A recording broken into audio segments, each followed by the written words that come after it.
আসসালামু আলাইকুম। সবার আগে বাছাই করা 10টি আন্তর্জাতিক খবর জানিয়ে দেব। প্রথমেই থাকছে শিরোনাম। তবে তার আগে অনুরোধ থাকবে ভিডিওটিতে একটি লাইক দিবেন।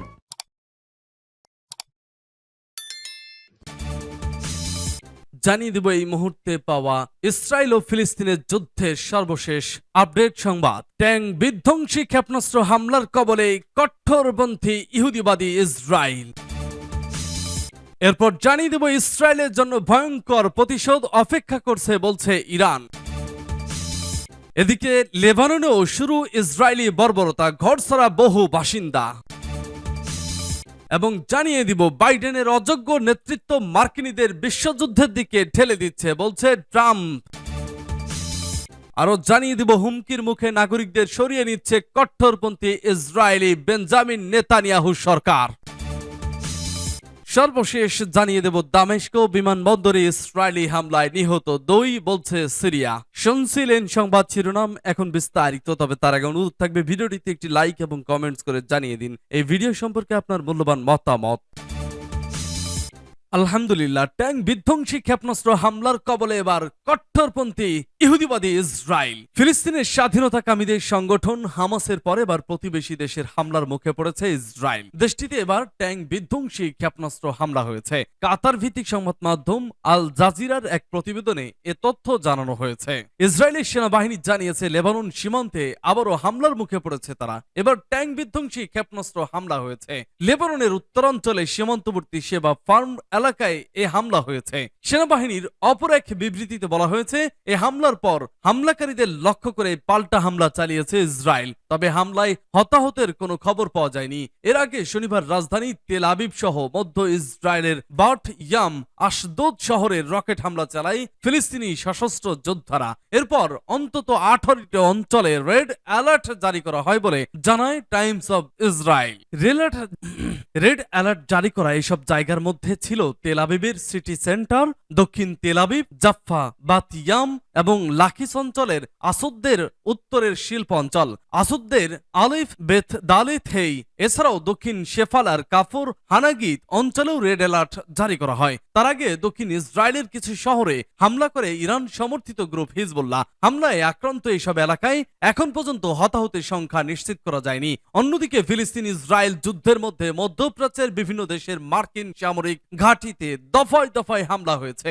এ ঘটনার জবাবে সেখানে ক্ষেপণাস্ত্র প্রতিরক্ষা ব্যবস্থা থার্ড ও প্যাট্রিয়ট পাঠানোর কথা জানিয়েছে যুক্তরাষ্ট্রের সেনা সদর দপ্তর পেন্টাগন। এর আগে ইসরায়েলকে সহায়তা করতে মধ্যপ্রাচ্য 2টি বিমানবাহী রণতরী ও 2000 নৌসেনা পাঠিয়েছে মার্কিন প্রেসিডেন্ট জো বাইডেন প্রশাসন। এসবের সঙ্গে এবার ক্ষেপণাস্ত্র বিধ্বংসী আকাশ প্রতিরক্ষা ব্যবস্থা যুক্ত হলে মধ্যপ্রাচ্যে যুক্তরাষ্ট্রের সামরিক শক্তি আরো জোরদার হবে। হামাস ও ইসরায়েলের যুদ্ধের জেরে সম্প্রতি ইরাক ও সিরিয়ার থাকা বিভিন্ন মার্কিন সামরিক ঘাঁটিতে বেশ কয়েকটি হামলা হয়েছে। এছাড়া ইয়েমেন উপকূলের কাছে থাকা যুক্তরাষ্ট্রের নৌবাহিনীর একটি যুদ্ধজাহাজ লক্ষ্য করে একাধিক ক্ষেপণাস্ত্র ছোড়া হয়েছে। এমনকি এই যুদ্ধে ইসরায়েলকে সহায়তা করলে মধ্যপ্রাচ্যের মার্কিন সামরিক ঘাঁটিতে হামলার হুমকি দিয়ে রেখেছে ইরানপন্থী সশস্ত্র গোষ্ঠীগুলো। এমনকি ইরাকের অবস্থানরত মার্কিন সেনাদের অবিলম্বে দেশটি ছেড়ে চলে যাওয়ার বিষয়ে সতর্ক করেছে বেশ কয়েকটি সশস্ত্র গোষ্ঠী। এসব হুমকি আলটিমেটামের মধ্যে মাত্র 4 দিনে 5 বার মার্কিন সামরিক ঘাঁটিতে হামলা হয়েছে। মার্কিন প্রতিরক্ষা মন্ত্রী লয়েড অস্টিন বলেছেন, মধ্যপ্রাচ্যে উত্তেজনা বৃদ্ধি নিয়ে প্রেসিডেন্ট জো বাইডেনের সঙ্গে আলোচনার পরে অঞ্চলে মার্কিন সক্ষমতা বাড়াতে এসব পদক্ষেপ নেওয়া হয়েছে। এসব পদক্ষেপ মধ্যপ্রাচ্য থাকা মার্কিন বাহিনীর সুরক্ষা নিশ্চিত এবং ইসরায়েলের প্রতিরক্ষায় সহায়তা করবে। ইসরায়েলের জন্য ভয়ঙ্কর প্রতিশোধ অপেক্ষা করছে বলছে ইরান। ইরানের গোয়েন্দা মন্ত্রী ইসমাইল খতিব ইসরায়েলের ইহুদিবাদী শাসক ও তার পৃষ্ঠপোষকদের সতর্ক করে বলেছেন, গাজায় ফিলিস্তিনি জনগণের উপর জঘন্য হামলার জন্য তাদের চড়া মূল্য দিতে হবে। ইরানের বার্তা সংস্থা তাসনিম নিউজ বলেছে, ইসমাইল খতিব শনিবার বলেছেন, মার্কিন যুক্তরাষ্ট্র এবং ইহুদিবাদী শাসনকে সমর্থনকারী অন্যান্য সমস্ত সরকারকে অবশ্যই মনে রাখতে হবে যে ইসরায়েলি অপরাধের প্রতি তাদের সমর্থনকে জবাবহীনভাবে ছেড়ে দেবে হবে আঞ্চলিক জনগণ এবং স্বাধীনতাকামীরা। ইরানের গোয়েন্দা মন্ত্রী সতর্ক করে বলেন, গাজাবাসীদের বিরুদ্ধে তাদের অপরাধের কারণে ইহুদিবাদী শাসক ও তার সমর্থকদের জন্য কঠোর ধ্বংসাত্মক এবং বিপর্যয়কর প্রতিশোধ অপেক্ষা করছে। তিনি বলেন, শাসক গোষ্ঠী কখনোই পূর্ণ নিরাপত্তার মধ্যে থাকবে না। এর সামাজিক বিশৃঙ্খলা এবং রাজনৈতিক বিরোধ ভেতর ও বাহির উভয় দিক থেকেই বাড়বে। ইরানের গোয়েন্দা মন্ত্রী আরো বলেন, ফিলিস্তিনিদের বিরুদ্ধে ইহুদিবাদী শাসকদের নৃশংসতা ইসরায়েলের সাথে সম্পর্ক স্বাভাবিক করার পথকে নস্যাৎ করেছে। যেসব দেশের সরকার ইহুদিবাদী শাসনের সাথে সম্পর্ক স্বাভাবিক করার মাধ্যমে মার্কিন যুক্তরাষ্ট্রকে সন্তুষ্ট করতে চেয়েছিল, ইসমাইল খতিব তাদের স্মরণ করিয়ে দেন যে পরিস্থিতি পরিবর্তিত হয়েছে এবং সম্পর্ক স্বাভাবিক করার প্রচেষ্টা কাজে আসবে না। গত 7 অক্টোবর হামাস যোদ্ধাদের অপারেশন আল আকসা ফ্লাড পরিচালনার পর থেকে গাজায় নিরবিচ্ছিন্নভাবে হামলা চালিয়ে আসছে ইসরায়েলি বাহিনী। এতে গাজা উপত্যকায় কমপক্ষে 4385 জন ফিলিস্তিনি নিহত হয়েছেন, যাদের বেশিরভাগই বেসামরিক লোক। অপরদিকে হামাসের হামলায় 1,500-এর মতো ইসরায়েলি নিহত হয়েছে। লেবাননেও শুরু ইসরায়েলি বর্বরতা, ঘর ছাড়া বহু বাসিন্দা। ভয় আর আতঙ্কে ঘর বাড়ি ছাড়ছেন ইসরায়েল সীমান্তবর্তী লেবাননের বাসিন্দারা। এর মধ্যে ইহুদি সেনা বহরের হামলায় সীমান্তের কয়েকটি গ্রাম ধ্বংস হয়েছে। বাধ্য হয়ে ঘর বাড়ি ছেড়ে অস্থায়ী আশ্রয় কেন্দ্রে ভিড় জমিয়েছেন অনেকেই। লেবানিজদের সংখ্যা যেভাবে হামলার পরিধি বাড়াচ্ছে ইসরায়েল, শিগগিরই গাজার মতো বর্বরতা শুরু হবে লেবাননেও। তুরস্কের সংবাদ সংস্থা আনাদোলুর এক প্রতিবেদনে উঠে এসেছে এই ভয়াবহ চিত্র। গাজায় হামাসের পর তেল আবিব সংঘাতে জড়াচ্ছে লেবাননের সশস্ত্র গোষ্ঠী হিজবুল্লাহর সাথেও। সময়ের সাথে সাথে লেবাননে বাড়ছে তেল আবিবের হামলার পরিধি। এতে প্রাণহানির ঘটনাও ঘটছে। ইহুদি সেনাদের আগ্রাসনে বিধ্বস্ত হচ্ছে দেশটির সীমান্তবর্তী গ্রামগুলোর অনেক ঘরবাড়ি স্থাপনা। স্কুল কলেজ পরিণত হচ্ছে অস্থায়ী আশ্রয় কেন্দ্রে। প্রাণ ভয়ে একটি স্কুলে আশ্রয় নেওয়া এক যুবক বলেন, আমার গ্রামে হামলা চালিয়েছে ইসরায়েলে। 20 থেকে 25টি ঘর পুরোপুরি বিধ্বস্ত হয়েছে। বাধ্য হয়ে জীবন বাঁচাতে এই স্কুলে আশ্রয় নিয়েছি। স্থানীয় কর্মকর্তা মোরদাতা হান্না বলেন, এমনটা আশা করিনি, তবে এটাই এখন বাস্তবতা। যারা ঘরবাড়ি হারাচ্ছে তাদের আমরা আশ্রয় দেওয়ার চেষ্টা করছি। আরো মানুষ বাস্তুচ্যুত হলে অবশ্য পরিস্থিতি কিছুটা কঠিন হবে। নতুন আশ্রয়হীনদের কোথায় আশ্রয় দেওয়া যায় সে বিষয়ে এরই মধ্যে পৌর কর্তৃপক্ষের সাথে কথা বলছি। ভয়ের আতঙ্কেও ঘরবাড়ি ছাড়ছেন অনেক লেবানিজ। তাদের সংখ্যা হিজবুল্লাহর সাথে পুরোদমে যুদ্ধ হলে গাজার মতো লেবাননেও বর্বরতা চালাবে ইসরায়েল, আর তাতে দেশটিতে ক্রমেই বাড়ছে বাস্তুচ্যুত মানুষের সংখ্যা।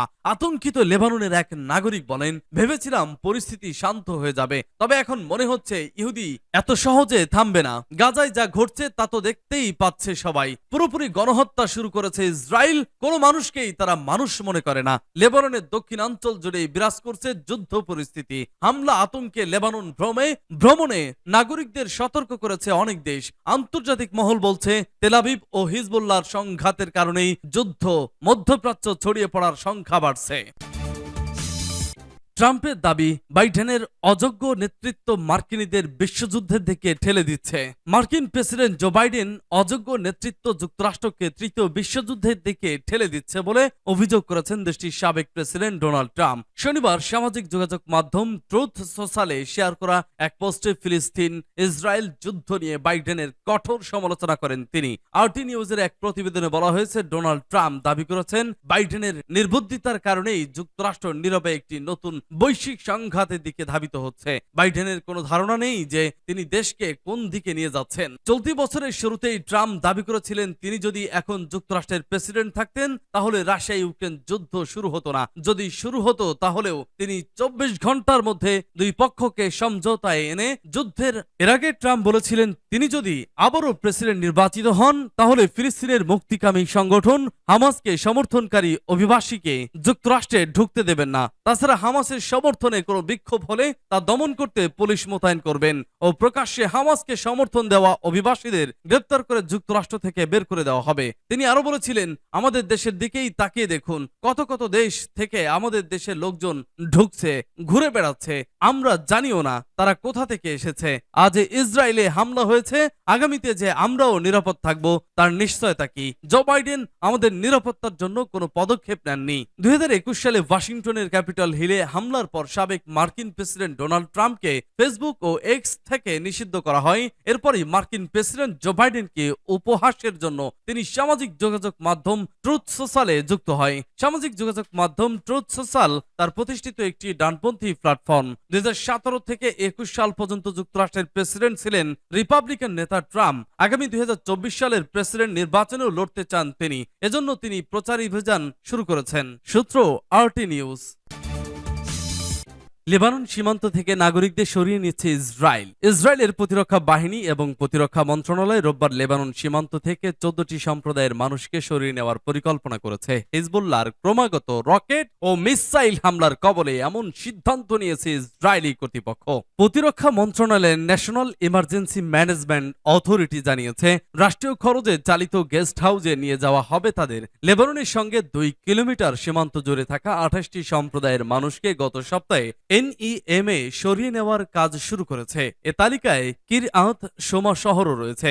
আইডিএফ এবং প্রতিরক্ষা মন্ত্রণালয় আরো জানায়, সরিয়ে নেওয়া 14টি সম্প্রদায় হল সিনদার্ন, বিয়ুত হিল্লেল, শেয়ার ইয়াসুব, হাকসরিম, লিমান, মাজ্জুবা, এইলান, গোরেন, গর্নত, হাগালিল, ইবেন, মেনাচেম, শাসা, জীবন এবং রামত নাফতালি। এদিকে শনিবারের এক বিবৃতিতে হামাস জানিয়েছে, ইসরায়েলি সামরিক বাহিনীর মুখপাত্র গতকাল রাতে গাজায় হামলা বাড়ানো হবে বলে ঘোষণা দিয়েছিলেন। এরপরই সেখানে হামলা জোরদার করে তারা। গতকাল রাতে 55 জন নিহত হওয়ার পাশাপাশি এসব হামলায় 30টিরও বেশি ঘরবাড়ি ধ্বংস হয়েছে। গত 7 অক্টোবর অবরুদ্ধ গাজা উপত্যকায় নজিরবিহীন হামলা চালায় ফিলিস্তিন স্বাধীনতাকামী সংগঠন হামাস। হামাসের হামলার জবাবে গাজায় নির্বিচারে বোমা বর্ষণ করছে ইসরায়েলি সেনারা। ইসরায়েলের হামলায় গাজায় প্রায় 4,500 ফিলিস্তিনি নিহত হয়েছে। এছাড়া হামাসের হামলায় ইসরায়েলে 1400 জনেরও বেশি মানুষ নিহত হয়েছে।